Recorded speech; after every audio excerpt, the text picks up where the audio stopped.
ఇడ్లీ పిండి కొంచెం మిగిలిపోయింది. దాన్ని ఏం చేయాలని ఆలోచిస్తున్నప్పుడు ఒకసారి ఒక రీల్ చూసాను. ఆ రీల్ గుర్తొచ్చి ఈ రెసిపీని ట్రై చేస్తున్నాను. మీరు చూసేయండి. ఇప్పుడు ప్యాన్ తీసుకొని కొంచెం బటర్ వేసి బటర్ని పూర్తిగా మెల్ట్ చేసుకోవాలి. దీంట్లోకి చిన్నగా కట్ చేసుకున్న ఆనియన్, పచ్చిమిర్చి, టమాటా కూడా వేసేసుకొని వీటిని కలుపుకోవాలి. వీటిని పూర్తిగా ఫ్రై అవ్వనివ్వాలి. ఇవి బాగా ఉడికించుకున్న తర్వాత దీంట్లోకి కారం, ఉప్పు, చాట్ మసాలా, గరం మసాలా కూడా వేసి మరి కొంచెం బటర్ని కూడా వేసేసుకొని వీటన్నిటిని బాగా మిక్స్ చేసుకోవాలి. ఇలా మిక్స్ చేసిన తర్వాత మరికొంచెం సేపు వీటిని ఉడికించుకోవాలి. ఇవి బాగా ఉడికిపోయిన తర్వాత వీటిని ఒక 4 ముక్కల్లాగా చేసేసుకోవాలి. ఇప్పుడు ఇలా చేసి ఇప్పుడు ఇడ్లీ పిండిని చిన్న చిన్న ముద్దల్లాగా వాటిపైన ఇడ్లీలాగా వేసేసుకోవాలి. వాటి నుంచి మళ్ళీ కొంచెం గరం మసాలా వాటిపైన వేసేసుకొని దీనికి లో ఫ్లేమ్లో పెట్టుకొని 3-4 నిమిషాల వరకు ఉడికించుకోవాలి.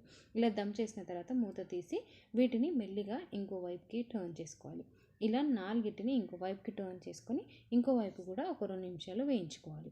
అంతే, మన మసాలా ఇడ్లీ రెడీ అయిపోయింది. మీరు కూడా ఒకసారి ఇలా ట్రై చేయండి. టేస్ట్ చాలా బాగుంది. నెక్స్ట్ టైం నుంచి ట్రై చేసి ఎలా వచ్చిందో చెప్పడం మర్చిపోకండి.